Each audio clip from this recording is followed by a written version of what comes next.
अज्ञात की ओर प्रवचन 02। दूसरा प्रवचन, धर्म की सही शिक्षा। इतिहास को दो हिस्सों में बांटता हूं, युद्ध का काल और युद्ध की तैयारी का काल। अभी तक शांति का कोई काल हमने नहीं जाना है। ऐसा जो यह विभाजित मनुष्य है, इसके विभाजन में सबसे बड़ी दीवार आइडियोलॉजी, विचार, धर्म और धारणा की है। बातें बदल जाती हैं, आज कम्युनिज्म है और अमेरिका का लोकतंत्र है। वे भी दो धर्म बनकर खड़े हो गए। उनकी भी लड़ाई दो धर्मों जैसी लड़ाई हो गई है। क्या यह नहीं हो सकता कि हम विचार के आधार पर मनुष्य के विभाजन को समाप्त कर दें? मनुष्य को मनुष्य से तोड़ देने वाली कोई बात मनुष्य को परमात्मा से जोड़ने वाली बात कभी भी नहीं बन सकती। लेकिन जिनको हम धर्म कहते हैं वे हमें तोड़ रहे हैं। यद्यपि वे सभी प्रेम की बातें करते हैं। ये जो धर्मों के नाम पर संगठन है, न तो इनका परमात्मा से कोई संबंध है, न प्रेम से है, न प्रार्थना से, न धर्म से। ये हमारे भीतर वह जो घृणा है, ईर्ष्या है, हिंसा है, उसके संगठन हैं। अन्यथा यह कैसे हो सकता था कि मस्जिदें जलाई जाएं, मंदिर जलाए जाएं, मूर्तियां तोड़ी जाएं, आदमी मारे जाएं? यह कैसे हो सकता था? यह हुआ है, होता रहा है। कोई भी धर्म की शिक्षा तभी धार्मिक होगी जब इस सबसे उसका संबंध छूट जाए। लेकिन ये सारे धार्मिक लोग चाहते हैं कि बच्चों को धर्म की शिक्षा दी जाए। ये क्यों चाहते हैं? कि कहीं बच्चे उन घेरों के बाहर न हो जाएं जिन घेरों के भीतर अब तक आदमी जिया है। क्योंकि अगर बच्चे उन घेरों और दीवालों के बाहर हो गए तो पुरानी पूरी की पूरी संस्कृति भूमिसात हो जाएगी। विचारशील व्यक्ति कैसे हिंदू हो सकता है? कैसे मुसलमान हो सकता है? इसलिए बच्चा जब बहुत छोटा हो, जब उसमें विवेक और विचार पैदा न हुआ हो, तभी ये कीटाणु हिंदू और मुसलमान होने के उसके भीतर डाल दिए जाने चाहिए। जब वह होश में आए तो उसके खून में मिल जाए यह जहर, और तब वह इस जहर से मुक्त न हो सके। धर्म से और शिक्षा का संबंध तब होगा जब धर्म का संबंध विचार से होगा, विश्वास से नहीं। और तब फिर वह हिंदू की और मुसलमान की शिक्षा नहीं रह जाएगी, तब वह धर्म की शिक्षा हो जाएगी। जब तक धर्म का संबंध विश्वास से है तब तक धर्म की कोई शिक्षा नहीं हो सकती।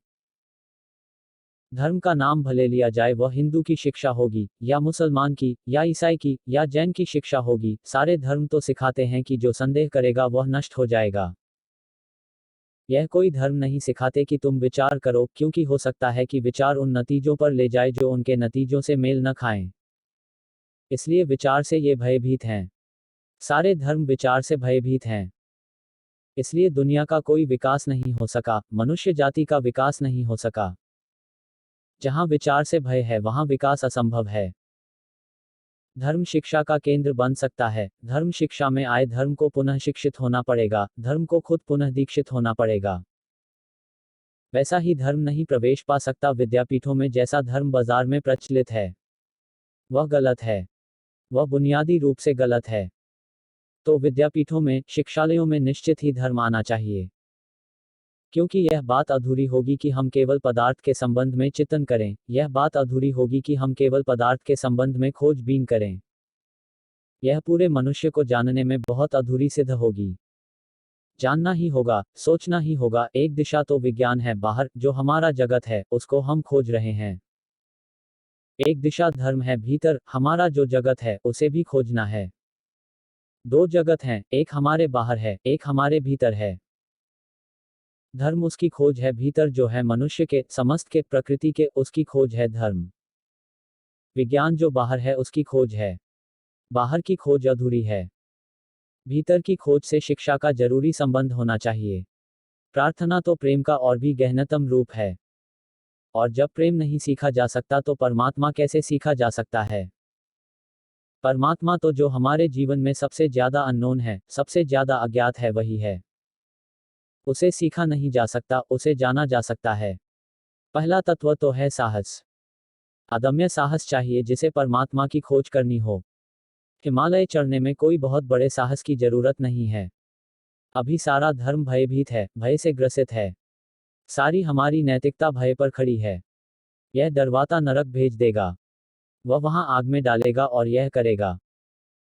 और इस भय पर जो नीति खड़ी होती है, जो धर्म खड़ा होता है, वह थोथा होता है। हमारे इस अज्ञान को रोकने में उन लोगों ने सहायता पहुंचाई है जिन्होंने हमें ज्ञान सिखा दिया है।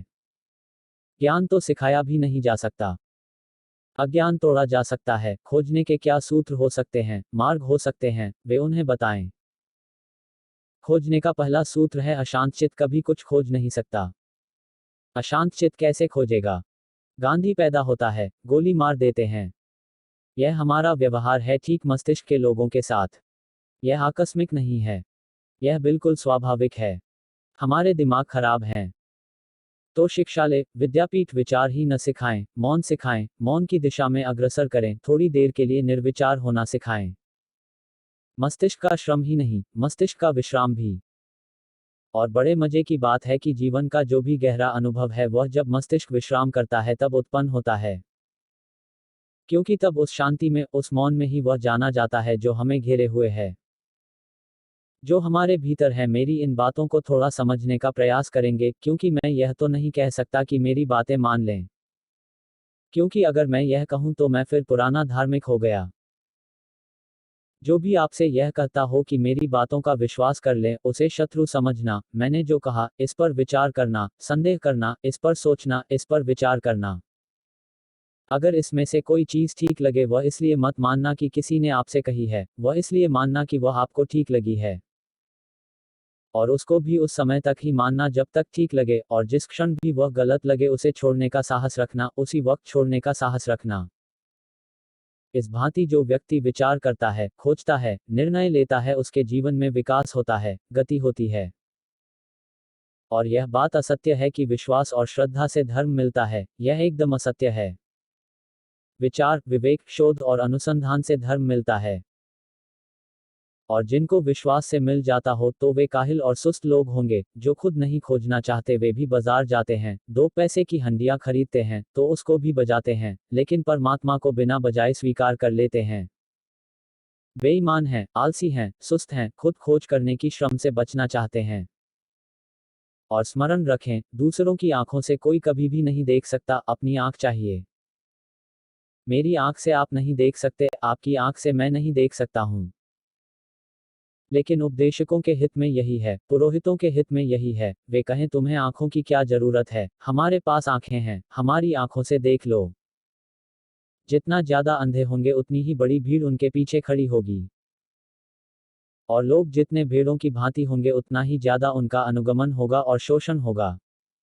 धर्म मनुष्य को विवेक और तेजयुक्त बनाता है, और यह तथाकथित धर्म उसको विवेकहीन, तेज शून्य और भेड़ जैसा बना देते हैं। ये सारे धर्मशास्त्री, धर्म पुरोहित, यह हिंदू और मुसलमान और मंदिर और मस्जिद वाले लोग चाहते हैं, मनुष्य न हो दुनिया में, भेड़ें हों। राजनीतिज्ञ भी यही चाहते हैं कि भेड़ें हों। दुनिया के तथाकथित सभी तरह के नेता, चाहे वे धर्म के नेता हों, चाहे वे राज्य के नेता हों, सभी चाहते हैं कि भेड़ें हों। क्योंकि भेड़ें अनुगमन करने में बड़ी कुशल होती हैं और कभी इनकार नहीं करती। ये जितने भी शोषण करने वाले लोग हैं, वे सभी यही चाहते हैं। तो मैं आपसे निवेदन करूंगा, अगर धार्मिक बनना है तो भेड़ कभी मत बनना। खुद का विवेक मुक्त होगा, खुद की आंख जगेगी। न तो किसी के अनुयायी बनने की जरूरत है और न किसी को अपना अनुयायी बनाने की जरूरत है।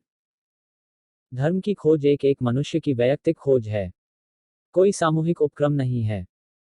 प्रेम मैं अकेला करता हूँ, न किसी का अनुगमन करता हूँ, न किसी को नेता मानता हूँ। प्रार्थना भी मैं अकेला ही करूंगा, परमात्मा भी मैं अकेला ही खोजूंगा। इतने साहस से, इतनी हिम्मत से, इतने आत्मविश्वास से जो गति करता है, वह एक दिन जरूर उसको पा लेता है जो पा लेने जैसा है। उसे कैसे हम पा सकते हैं, उसके संबंध में कुछ और मैं संध्या बात करूंगा। मेरी बातों को इतने प्रेम और शांति से सुना है, उससे बहुत बहुत अनुग्रहित हूं। और अंत में सबके भीतर बैठे परमात्मा को प्रणाम करता हूं। मेरे प्रणाम स्वीकार। अज्ञानी अरुण। Mobile number 8960163251।